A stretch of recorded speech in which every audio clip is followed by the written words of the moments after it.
안녕하십니까. 주역 64개 노트 정리. 이번 시간에는 지택임 두 번째 시간입니다. 전체적으로는 136번째 노트 정리입니다. 이번 시간에는 초구의 함임과 구의의 함임 똑같은 글자인데 이 의미에 대해서 개별 효사를 한번 살펴보겠습니다. 자, 먼저 한자를 같이 한번 읽어보겠습니다. 초구, 함임, 정길. 함임, 정길. 감응하여 임하는 것이니 이롭다. 상활, 함임정길 지행정야. 감동하여 임하는 것이니 바르게 하면 기라하다는 것은 지행정야, 뜻을 바르게 행함이라 이렇게 이야기합니다. 일부 다른 견해는 임금이 감응하여 백성에게 임하니 뜻과 행실이 발음으로 길하다 이렇게 설명하는 견해도 있습니다. 자, 기본적으로 이 초구는 이제 제자리여서 양강이 제자리에 있는 거죠. 그리고 구사와 응이죠. 육사와 응입니다. 즉 양강의 초회로서 바른 자리이다. 육사와 정응한다 이렇게 이야기합니다. 그러면 이제 함은 이제 일반적으로 감동하다, 감응하다 있던데 감응하여 가서 다스린다는 뜻이 있습니다. 즉 초구의 위치에서 있는 이 단계에서는 지도자가 초장부터 아랫사람들과 감응하고 피지배층의 백성들의 호응을 얻어야 한다 이렇게 이야기합니다. 그러면은 이제 우리가 효를 받았을 때 이 감응의 의미가 실제로 함의 의미가 무엇인지, 그 다음에 이제 뜻이 행해진다고 하는데 이 뜻의 의미, 구체적 의미를 살펴야 될 것 같습니다. 황태영 교수님은 이 효를 설명하시기를 월등히 우월한 자가 공감적 감응을 바탕으로 군림을 하는 것이라고 이야기합니다. 즉 바르게 공감하여 군림하여야만 길하다고 이야기를 합니다. 그래서 초효의 임계는 군림, 본연의 군림이라고 이야기합니다. 즉 이렇게 하면은 주변과 아래로부터 호응이 오고 환대와 영접을 받는 그런 상이라고 이야기합니다. 자, 기본적으로 이제 초구는 길하게 끝나는 상이죠. 자, 여기까지 알겠습니다. 자, 구의를 보겠습니다. 구의, 함임, 길, 무불리. 함께 임하는 것이니 길하고 이롭지 않음이 없다. 상활, 함임, 길, 무불리, 미순, 명야. 함께 임하는 것이니 길하고 이롭지 않는다는 것은 명을 따르지 않음이니라 이렇게 이야기합니다. 일부 다른 견해는 위엄으로서 백성에게 임하니 길하여 이롭지 않음이 없다는 것은 백성이 명령에 순종하지 않는다고 해석하는 견해가 있습니다.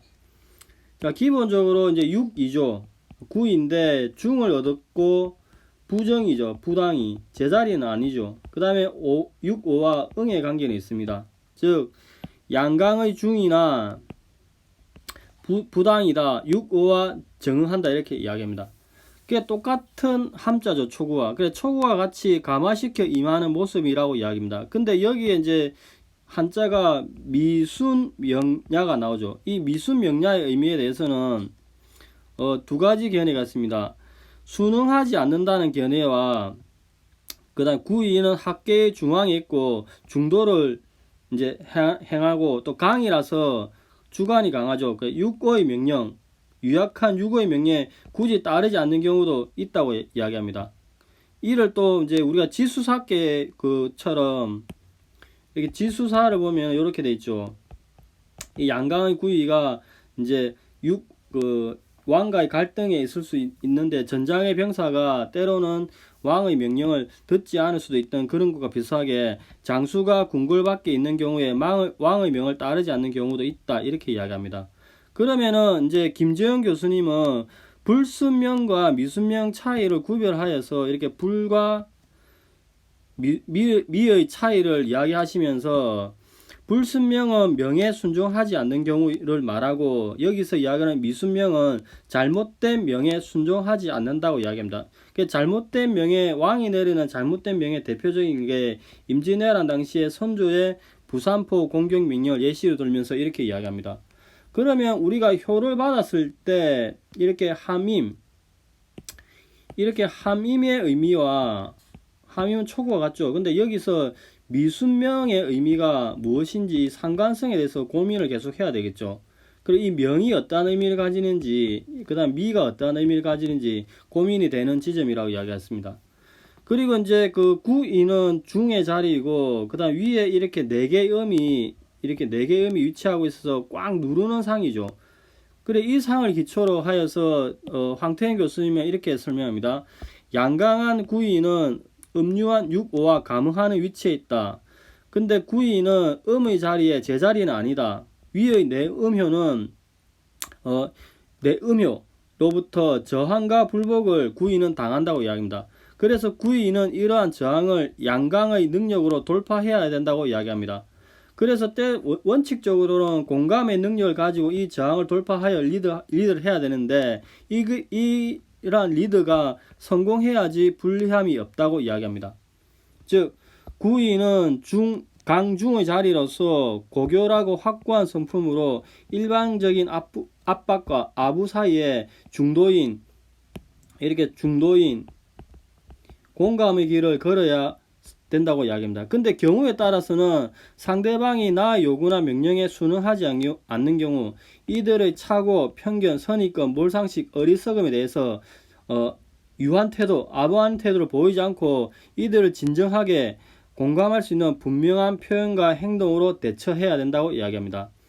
근데 이제 처음에는 공감으로 하다가 나중에 결국에는 명에 순응하지 않는 마지막 범주에 있는 자, 즉 나의 명령에 저항하는 부하들이나 사람들이 있을 경우에는 이 부하들 중에 순종하지 않는 자들이 있는 경우에 이 부하들 중에서도 불만이 어리석음으로 순종하지 않는 자가 있는 경우에 원칙적으로 공감적 리더로 하여야 되지만 이게 되지 않는 이런 순종하지 않는 자들에게는 공감시켜서 원칙적으로 해야 되지만은 이것마저 먹히지 않는 경우에 또는 시간이 없는 경우에는 권위로서 제압을 해야 된다고 합니다. 그래서 공감적 굴림이 불가능해서 권위의 형식으로 불복한 자들을 억누르는 경우도 있다고 이야기합니다.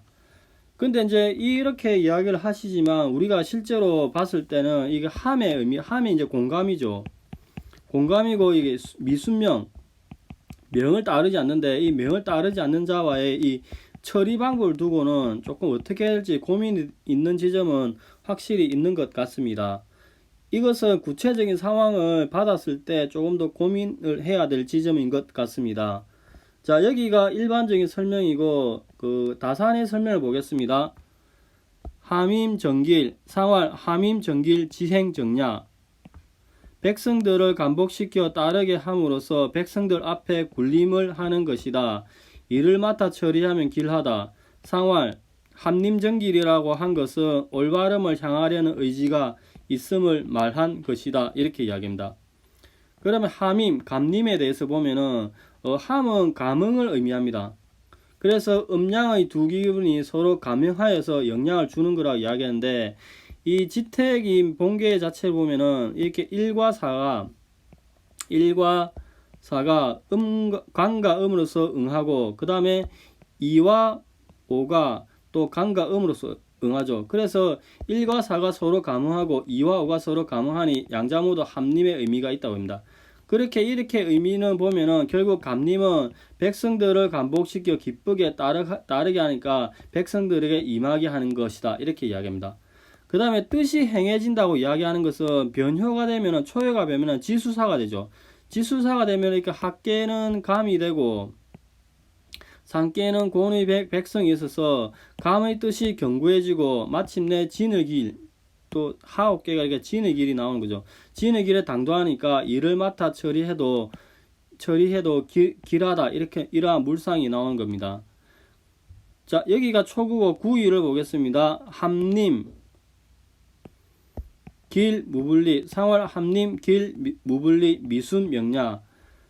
군주가 백성들을 감복시켜 길하여 이롭지 않음이 없을 것이다. 상활 군주의 입장에서 함림 길 무불리이지만 신하의 입장에서는 명에 순종하지 않는 것이다. 이렇게 이야기합니다.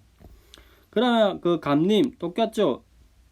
기본적으로 지택임이 초효가 변하는 질해복이 되죠. 근데 그 초효에서 감림이 나왔으니까 두 개의 개사 모두 감림이 했으니까 그 뜻이 동일하다고 이야기하죠.